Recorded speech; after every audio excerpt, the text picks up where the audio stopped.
Hello जी, कैसे हैं आप सभी? आप सभी का बहुत-बहुत स्वागत है मेरे चैनल पर। गला थोड़ा-सा खराब है, आवाज़ खराब लगेगी आपको, प्लीज़ इग्नोर कर दीजिएगा और थोड़ा धीरे भी बोल रही हूँ मैं गले की वजह से और मेरे पीछे से भी आपको बहुत सारी आवाज़ें आ रही होंगी। लाइव करती हूँ तब भी सुनते ही हैं आप लोग, तो चलिए प्लीज़ इग्नोर करिएगा उन आवाज़ों को क्योंकि सड़क के किनारे पर है हमारा घर, तो बहुत सारी आवाज़ें आती रहती हैं। सारी रात रास्ता बंद नहीं होता है इधर, है ना? बहुत सारी आवाज़ें आती हैं। तो चलिए बातें करते हैं इन तीनों बहन-भाइयों की जिनके ऊपर हम बातें करते हैं। तो मैंने तीनों के ही 2 दिन से व्लॉग देख रही हूँ, बहुत तमाशे हो रहे हैं तीनों के व्लॉग में। अब देखिए फिर सबसे पहले लेते हैं बड़ी वाली का, जिस तरह से उसने लड़ाई झगड़ा बताया अपना पति-पत्नी का। बेवकूफ़ समझती है ये सब्सक्राइबर को और देखने वालों को। और शायद यही कुछ हम देखने भी जाते हैं इसके चैनल पर, कि आज क्या बेवकूफ़ बना रही है ना? लेकिन उसको तो पैसे आ रहे हैं ना हमारे व्यूज़ देने से, तो वो क्यों ना कमाए पैसे? कोई टैलेंट तो है नहीं इनके अंदर, सुधरने वाले तो हैं नहीं ये हमारे कहने से, है ना? वरना इतने लोग इनको गलत बता रहे हैं, तो थोड़ी-सी तो शर्म आ जानी चाहिए थी। लेकिन ये तो दिन पर दिन बेशर्म होते जा रहे हैं। तो कह रही है कि रात को 2 बजे आए मेरे पतिदेव कानपुर से, है ना? वो यहीं था, वो कहीं कानपुर से नहीं आया, वो इतने दिन से यहीं था। अब जो चंडीगढ़ भी गया है, तो इंटरव्यू वगैरह देने के लिए गया है। बस और क्या काम हो सकता है बताइए? कानपुर में अब ये दोबारा जा नहीं सकते हैं क्योंकि वहाँ इनकी जिस तरह से बातें हमने सुनी थी, आप लोगों ने भी सुनी होंगी कि किसी और के नाम से अलॉट था वो कमरा, जहाँ ये रह रहे थे। तो जब इतना ज़्यादा उसमें आ जाता है ना हाइलाइट में कोई भी मामला, तो कुछ ना कुछ तो हुआ है वहाँ, है ना? अब हम वहाँ इनके साथ तो रहते नहीं है जो हमें पक्का मालूम होगा। लेकिन जितना समझ में आ रहा है, वो यही समझ में आ रहा है कि कुछ ना कुछ तो वहाँ हुआ है, जो वहाँ से इनको रवाना कर दिया गया है। अब ये बहनें तो नहीं जा सकती वहाँ, तो ये क्या बहाना लगाएगी? यही बहाना लगाएगी ना कि मेरे पति ने कहा कि वहाँ पैर मत रखना, तो अब मैं वहाँ पैर नहीं रखूँगी। वाह जी वाह! मतलब ये कह रही है कि पति का अगर कहीं जॉब लग जाती है और वो अगर मान लीजिए चंडीगढ़ आ जाए या कहीं और चले जाएँ, तो पति के पास चली जाएगी। कानपुर में पैर नहीं रखेगी। क्यों भई? कानपुर वाले कमरे ने मना किया था तुझे और आने के लिए या तेरे पति ने मना किया? तो पति के पास नहीं जाना ना, पति के पास मत जा, लड़ाई तो पति के साथ है तेरी। क्यों बेवकूफ़ बना रही है लोगों को? सही से ही बता देना कि नहीं, अब हम कानपुर दोबारा जा ही नहीं सकते। बता देना सच बताने में क्या जा रहा है? लेकिन नहीं बताएगी ये सच, इसको सच बोलना ही नहीं है। और देखिए एक बात पर गौर कीजिए आप इसके उसमें, इसने कहा है मेरे पतिदेव ना अपने फ्रेंड के साथ आए हैं। देखिए ये अपनी बहन को बदनाम करने में कभी भी पीछे नहीं रहती। लोग तो बाद में बोलते हैं, पहले ये लोगों को हिंट देती है। जब ये लोगों को हिंट दे देती है, लोग बोलना शुरू कर देते हैं। इसने किसी चैनल पर देखा कि कहीं जो है इसकी बहन के लिए कमेंट लिखे हुए थे कि वहाँ कोई परेशान हो रहा है, कानपुर में कोई परेशान हो रहा है, इसकी बहन वहाँ से आ गई है, तो मतलब यही कहा गया है उन कमेंट में तो कि इसकी बहन का किसी के साथ चक्कर चल रहा था। इस तरह से लोग बोलते हैं, वो गलत है।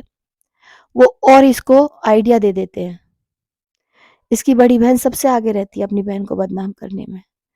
अगर आप लोग इस तरह के कमेंट करते हो ना, तो आप लोग इसको आइडिया दे देते हो कि ले कर तू अपनी बहन को बदनाम।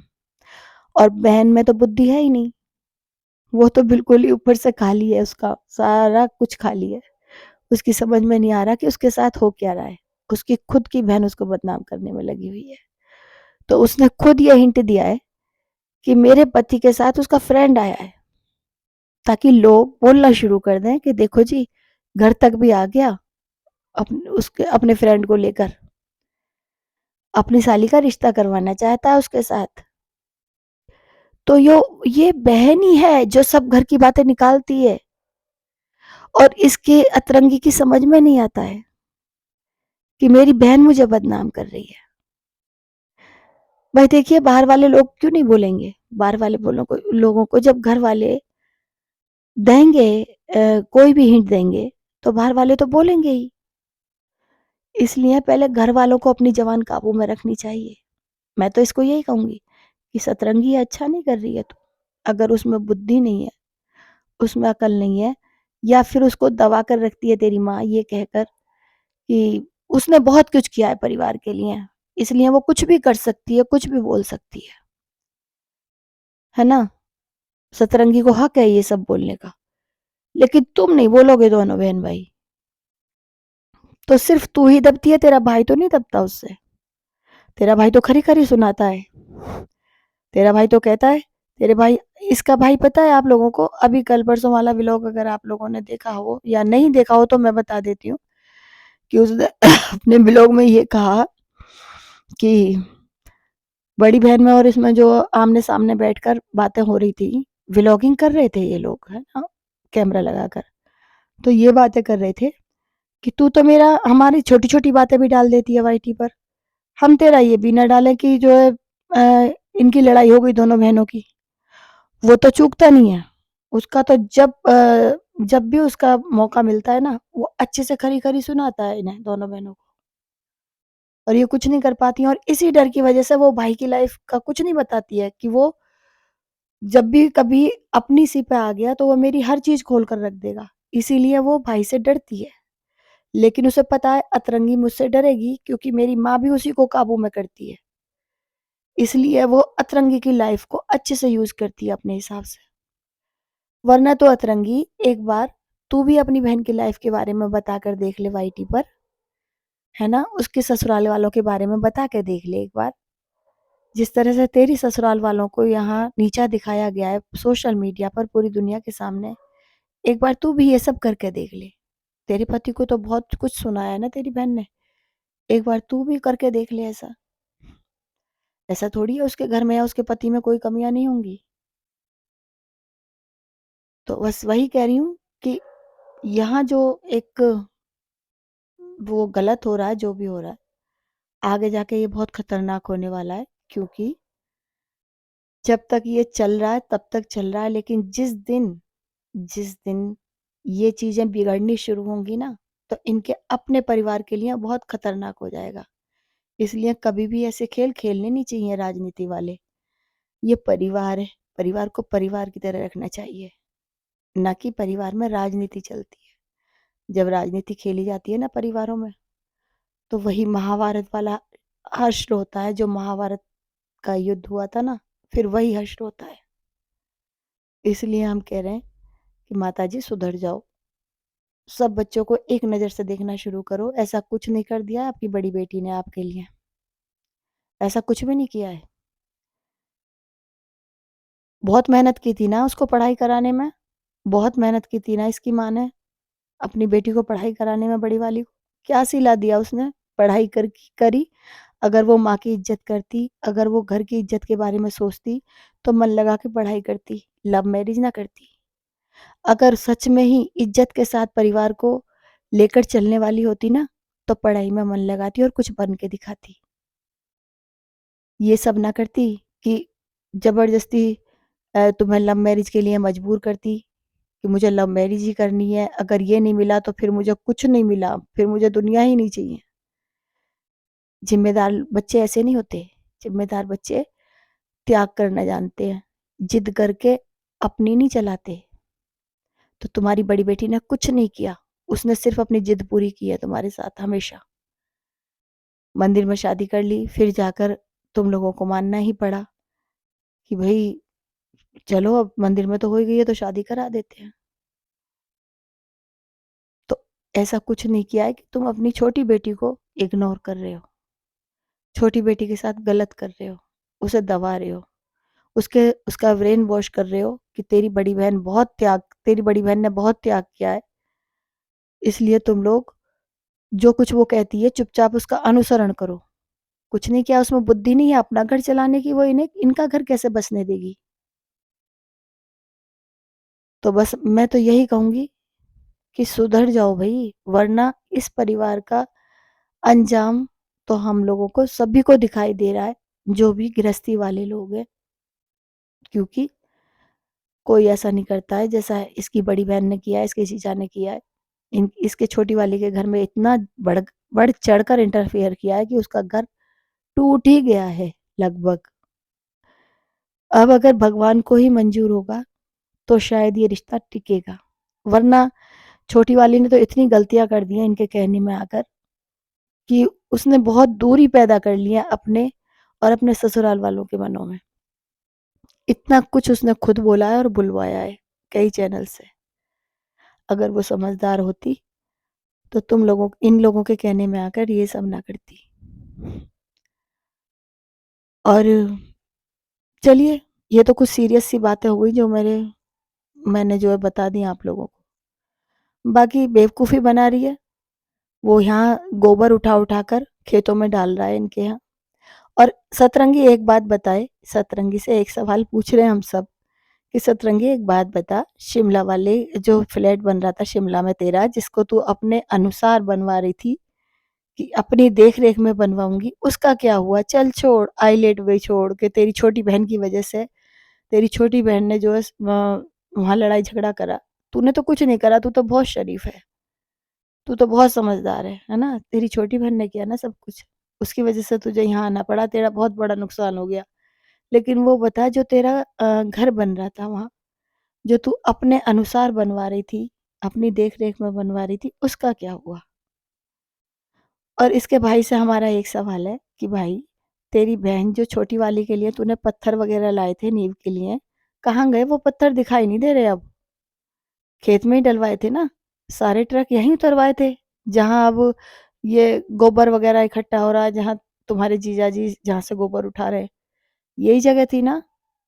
या अगर ये जगह नहीं थी, हमने गलत देखा था या हमें गलत अंदाजा हो रहा है, तो भई ज़रा वो जगह दिखा दो, फिर से दोबारा से, कि जहाँ वो पत्थर डलवाए थे, जहाँ नींव खुदवाई थी चाचा जी ने, नींव खोदी थी तुम्हारी छोटी बहन के मकान की।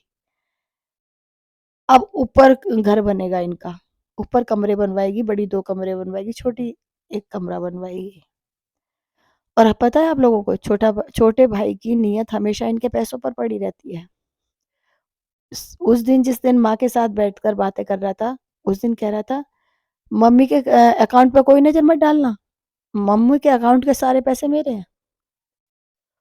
और कल के आज रात जो व्लॉग देखा है मैंने, उसमें अपनी बड़ी बहन के लिए कह रहा है कि यहाँ कमरा बनवा कर रह लो, लेकिन तुम्हारे पास जितना भी पैसा इकट्ठा हो रहा है ना, वो सब मेरा है। तो भाई साहब, नीयत यहाँ किसी की भी ठीक नहीं है। तीनों बहन-भाइयों में से, माँ में से या जीजा में से कोई भी सही नीयत वाला इंसान नहीं है। सबकी एक-दूसरे के पैसे पर गिद्ध दृष्टि है। तो ऐसा तो घर नहीं होता, ऐसे घरों में ही महाभारत होती है। क्योंकि जो पांडव थे और जो कौरव थे, उन्हें भी सत्ता का लालच था। सत्ता सबके घर में बैठी, सबके मन में बैठी थी, अपनी जड़ जमाकर। सबको सत्ता का लोभ था कि मैं राज करूं और मैं राज करूं। ठीक है, मौका मिले तो मैं इसका गला काट दूं, मौका मिले तो मैं उसका गला काट दूं। तो उसका परिणाम हुआ महाभारत। ऐसा ही इनके घर में होगा। अभी दिखा रहे हैं ये प्यार प्यार प्यार, लेकिन प्यार इनमें से किसी को भी एक दूसरे से नहीं है। असलियत तो ये है कि सबके मन में पैसे का लालच है। सबके मन में पैसे का लालच है, क्या भाई, क्या बहन, क्या माँ, क्या जीजा। एक बंदा सही परिवार का भिड़ गया था इनसे गलती से, तो उसको इन्होंने दूध में से मक्खी की तरह निकाल दिया। इन्होंने ये सोचा था कि वो इनके घर का दामाद बन के रहे, इनके घर में आकर रहे, घर का दामाद नहीं, इनका घर घर जमाई बनकर रहे। इनके बर्तन माजे झूठे, ये ठीठी ठीठी ठाठा ठाठा करती रहे दोनों बहनें। वो इन्हें खाना बना-बना के खिलाए जैसे बड़ा वाला करता है ना, कि बर्तन भी माँजता है ससुराल में, सब्जियाँ भी काटता है, रोटी भी बनाता है। मान लिया मैंने, बेटा मान लेती हैं, मदर इन लॉ अपना बेटा मान लेती हैं दामाद को, लेकिन ऐसे कभी नहीं करवाती हैं। बेटा मान के भी इज़्ज़त, सम्मान पूरा देती हैं दामाद को। ये नहीं होता कि दामाद घर के जूठे बर्तन माँज रहा है। तुम्हारी बेटियाँ तो बहू बनकर किसी के घर में अपनी ससुराल में बर्तन नहीं माँजेंगी, ये नहीं बदलेगी क्योंकि ये कमा रही है। तो भई दामाद क्या निठल्ला बैठा है ना? दामाद निठल्ला ही बैठा होगा तभी तो घर के बर्तन माँज रहा है तुम्हारे। वो तुम्हारी बेटी की कमाई खा रहा है। छोटी वाली के ससुराल में यही तो कहा कि हमारी बेटी नहीं बदलेगी क्योंकि 1.5 लाख रुपया महीना कमा रही है। ये ऐसी ही रहेगी, ये बिल्कुल काम नहीं करेगी। मेड रखो या खुद काम करो। तो तुम्हारा दामाद तो फिर कमा नहीं रहा होगा ना, तभी तो उससे झूठे बर्तन मँजवाती हो, तभी तो सारे काम करता है वो तुम्हारे घर के। सब्जियाँ काटना, गोबर डालना, खेतों में सब काम करता है क्योंकि बहुत अच्छा दामाद है वो, है ना? चलिए जी, ये वीडियो मैं अब बंद कर रही हूँ। आप सभी का बहुत-बहुत धन्यवाद, आप लोग आए मेरे वीडियो पर। मैं मिलूँगी आप लोगों से अपने किसी और वीडियो में, तब तक के लिए बाय।